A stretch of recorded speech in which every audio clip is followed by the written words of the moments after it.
नमस्कार विद्यार्थी मित्रांनो आणि पालकांनो, आपल्या डबल अकॅडमीच्या ई प्लॅटफॉर्मवर तुमच्या सगळ्यांचं स्वागत आहे। तर मित्रांनो, तुम्हाला आणि तुमच्या पालकांना नवोदय स्कॉलरशिपची एक्झाम आणि एनएमएमएससी एक्झाम याच्यामध्ये खूप गफलत होते, तुम्हाला व्यवस्थित समजत नाही, तर तुम्हाला आज आपण या व्हिडिओच्या माध्यमातून तुमचे डाउट्स क्लिअर करणार आहोत। त्यामुळे हा व्हिडिओ तुम्ही शेवटपर्यंत नक्कीच पहा। जवाहर नवोदय विद्यालय आणि स्कॉलरशिपची एक्झाम आणि एनएमएमएसच्या एक्झाम मध्ये काय डिफरन्स आहे, काय फरक आहे, तर तो आपण या व्हिडिओच्या माध्यमातून जाणून घेऊयात। मित्रांनो, त्याआधी आपण बघूयात आपल्या डबल अकॅडमीमध्ये जवाहर नवोदय विद्यालयाची बॅच इयत्ता 6वी आणि 9वीच्या विद्यार्थ्यांसाठी अवेलेबल आहे। मित्रांनो, स्कॉलरशिपची बॅच इयत्ता 4थी, 5वी आणि 8वीच्या विद्यार्थ्यांसाठी अवेलेबल आहे। मित्रांनो, आपल्या बॅचची आपण वैशिष्ट्य जाणून घेऊयात। तर मित्रांनो बघा, शाळेच्या वेळेनुसार तुम्हाला क्लास उपलब्ध करून दिला जाणार आहे। जुन्या प्रश्नपत्रिकाचं सुद्धा क्लासमध्ये विश्लेषण घेतलं जाणार आहे। Test series, e book notes सुद्धा तुम्हाला क्लासमध्ये मोफत प्रोव्हाइड करून दिला जाणार आहे। मित्रांनो, लेक्चर डिजिटल बोर्डवरती लाईव्ह असणार आहे, ऑनलाईन लेक्चर्स असणार आहेत आणि व्हिडिओ डाउनलोड करण्याची सुद्धा सुविधा आहे।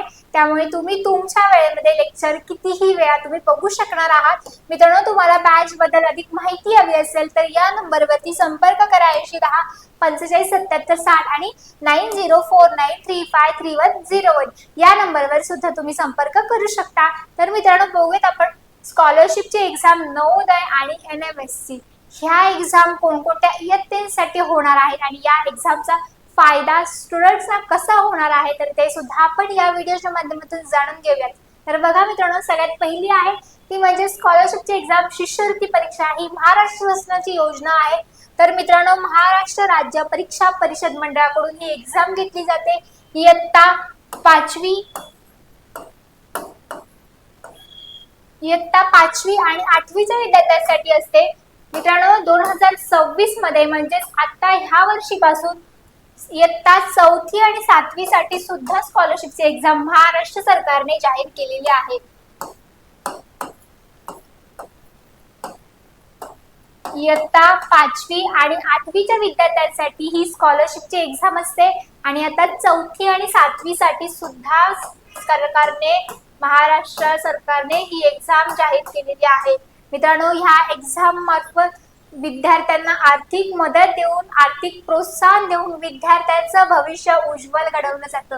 मित्रांनो, ही एक्झाम आहे ती बौद्धिक क्षमता, सामान्य ज्ञान, तार्किक विचारशक्ती आणि भाषा कौशल्य तपासण्यासाठी घेतली जाणारी ही स्पर्धात्मक परीक्षा आहे आणि याच्यामध्ये विद्यार्थ्यांना, जे गुणवंत विद्यार्थी आहेत त्यांना शिष्यवृत्ती देऊन विशिष्ट रक्कम देऊन या विद्यार्थ्यांना पुढील शिक्षणासाठी प्रेरणा दिली जाते। मित्रांनो, याच्यामध्ये विद्यार्थ्यांना विशिष्ट रक्कम दिली जाते, त्यांचं पुढील शिक्षण सुद्धा मोफत होतं। इयत्ता 4थी, 7वी आणि इयत्ता 5वी आणि 8वीच्या विद्यार्थ्यांसाठी ही स्कॉलरशिपची एक्झाम आहे।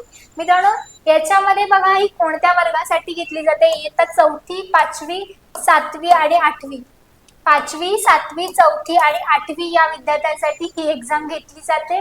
मित्रांनो, परीक्षेची पद्धत बघा, एमसीक्यू टाइप क्वेश्चन्स असणार आहेत, ओएमआर शीट असणार आहे, ही बहुपर्यायी क्वेश्चन्स असणार आहेत आणि ह्याच्यामध्ये राज्यस्तरीय गुणवत्ता यादी तयार केली जाणार आहे। मित्रांनो, ही महाराष्ट्र सरकारची योजना आहे, त्यामुळे राज्यस्तरीय गुणवत्ता यादी विद्यार्थ्यांची केली जाणार आहे। याच्यामधून ज्या विद्यार्थ्यांची निवड होणार आहे त्या विद्यार्थ्यांना विशिष्ट रक्कम दिली जाणार आहे।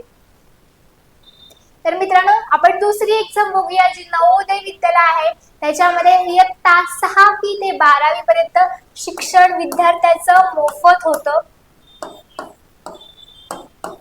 ठीक आहे, तर बघा मित्रांनो, इयत्ता 5वी मध्ये असलेल्या विद्यार्थ्यांसाठी नवोदय विद्यालयामध्ये प्रवेश मिळवण्यासाठी ही एक्झाम घेतली जाते। म्हणजे इयत्ता 6वी मध्ये जर प्रवेश घ्यायचा असेल तर इयत्ता 5वीच्या विद्यार्थ्यांना ही एक्झाम देणं गरजेचं असतं। मित्रांनो, जर विद्यार्थी निवडला गेला तर इयत्ता 6वी ते 12वी पर्यंत विद्यार्थ्याचं शिक्षण मोफत होणार आहे। याच्यामध्ये विद्यार्थ्याला हॉस्टेल सुविधा सुद्धा मोफत मिळणार आहे। मित्रांनो, निवास, अन्न, पुस्तके आणि गणवेश आणि युनिफॉर्म हे सर्व काही मोफत दिले जाणार आहे। पालकांना याच्यासाठी काहीही खर्च द्यावा लागत नाही। मित्रांनो, याच्यामध्ये बुद्धिमत्ता, अंकगणित आणि भाषिक चाचणीवरती ही परीक्षा आधारित असते. ही जी एक्झाम आहे नवोदयची एंट्रन्स एक्झाम, जर विद्यार्थी पास झाला तर विद्यार्थ्याचं भविष्य उज्ज्वल होणार आहे. त्यामुळे विद्यार्थ्यांनी नवोदयची एंट्रन्स एक्झाम देणं गरजेचं आहे. मित्रांनो, नेक्स्ट आहे NMMSC एक्झाम. याच्यामध्ये इयत्ता 8वीच्या विद्यार्थ्यांसाठी ही फक्त एक्झाम घेतली जाते. फक्त 8वी साठी असते, परंतु 5वी पासून जर विद्यार्थ्यांनी तयारी केली तर विद्यार्थ्याचं सिलेक्शन नक्कीच होणार आहे. वार्षिक 12,000 रुपयाची स्कॉलरशिप या एक्झामसाठी मिळते. याच्यामुळे विद्यार्थ्याचं शिक्षण, पुढील शिक्षण मोफत होतं. आणि मित्रांनो, याच्यामध्ये मेंटल ॲबिलिटी आणि स्कॉलॅस्टिक ॲप्टिट्यूड म्हणजे शालेय जे तुमचे विषय आहेत तर ते या परीक्षेमध्ये असतात. मित्रांनो, ही एक्झाम CBSE, ICSE आणि स्टेट बोर्ड या तीनही बोर्डांसाठी खुली असते. या तीनही बोर्डांच्या विद्यार्थ्यांनी ही एक्झाम देणं गरजेचं आहे. याच्यामध्ये वार्षिक 12,000 रुपयापर्यंतची स्कॉलरशिप मिळते. मित्रांनो, तुम्हाला या तीनही एक्झामची जर तयारी करायची असेल तर आपल्या डबल अकॅडमीमध्ये बॅचेस अवेलेबल आहेत. आणि मित्रांनो, व्यवस्थित अभ्यास केला तर तुमची शिष्यवृत्तीसाठी निवड होणार आहे. मित्रांनो, अशाच उपयुक्त माहितीसाठी आणि मार्गदर्शनासाठी आपल्या डबल अकॅडमीच्या चॅनलला सबस्क्राईब करा आणि हा व्हिडिओला सुद्धा लाईक आणि शेअर करा. थँक्यू.